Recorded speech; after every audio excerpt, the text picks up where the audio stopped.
Have you ever wondered if there's a simple guide to living a good life? I mean, a really simple one. Well, what if I told you that one of the oldest religions in the world has exactly that, a three-part guide that might just change how you see things? Today, we're going to dive into the ancient wisdom of Zoroastrianism and see how its core teachings still make a ton of sense today.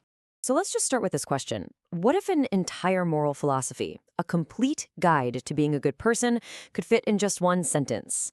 It sounds a little too simple, right? Maybe even impossible. But that's the powerful idea at the heart of what we're exploring today. And this powerful, almost impossibly simple guide, it comes from a really ancient faith. We're talking about a religion that was around long before many of the major ones we know today. So let's get into where it all began. Okay, so we're talking about Zoroastrianism, which is one of the world's very first monotheistic religions. Now, you gotta understand, this was a huge deal back then. This whole idea of a single, universal creator god.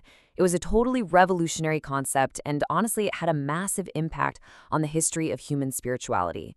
But you might be wondering, if there's one all-powerful creator, what's the central conflict? Well, Zoroastrianism frames it with this beautiful, simple clarity. It's a world that's basically defined by two fundamental choices. So, the way Zoroastrianism sees it, the entire universe is like this cosmic battlefield. It's a constant struggle between good on one side and evil on the other. You have truth and order fighting against chaos and falsehood. It's this eternal tug of war. And here's the really important part, the part where we come in. We are not just sitting on the sidelines watching this happen. Nope. Humanity is placed right in the middle of this whole struggle.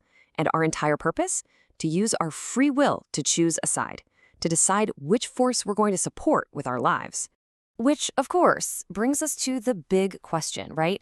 If our whole purpose is to pick good over evil, how are we supposed to actually do that? You know, in the real world, moment to moment. What's our compass? What's the guide that helps us make the right choice? For that answer, we need to turn to the Avesta. This is the main sacred text of Zoroastrianism. And what's amazing is that instead of some giant, complicated rulebook with thousands of pages, the Avesta gives us something incredibly simple, but also incredibly powerful to help us navigate all of our moral choices. And there it is. Good thoughts, good words, good deeds. That's it. That's the whole thing. Just three pillars that create the entire foundation for a moral life. Its power is in how simple it is and in how it puts the responsibility right on our shoulders. It's just this direct, clear, and super practical guide for all of us. But this isn't just some catchy phrase, you know? It's actually a complete ethical framework.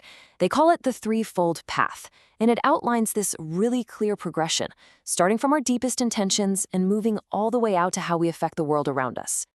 Okay, so let's break this down. First up, you've got good thoughts. This is the origin point, the seed of everything else. All morality begins right here, in your mind. The path to being good starts with thinking pure, positive, constructive things. Then comes good words. This is the expression. It's where our thoughts get a voice. This step is all about speaking truthfully, speaking kindly, and saying things that help. And finally, good deeds. This is the action. It's where those good thoughts and good words become real in the world. It's about turning all that good intention into actual beneficial actions. It's this complete, really beautiful cycle. So, how does this ancient framework really hold up today? I mean, in our crazy modern world, is it still a timeless guide?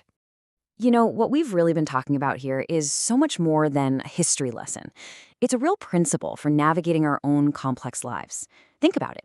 In a world that's so full of noise and really tough ethical choices, this simple three-step process, checking your thoughts, watching your words, and then aligning your actions, that is an incredibly practical tool for anyone who wants to live a more intentional, more positive life. So it kind of makes you wonder, doesn't it? In our super complicated, fast-paced world, could it be that the most powerful and enduring wisdom is actually the most simple? Thanks for joining me on this one.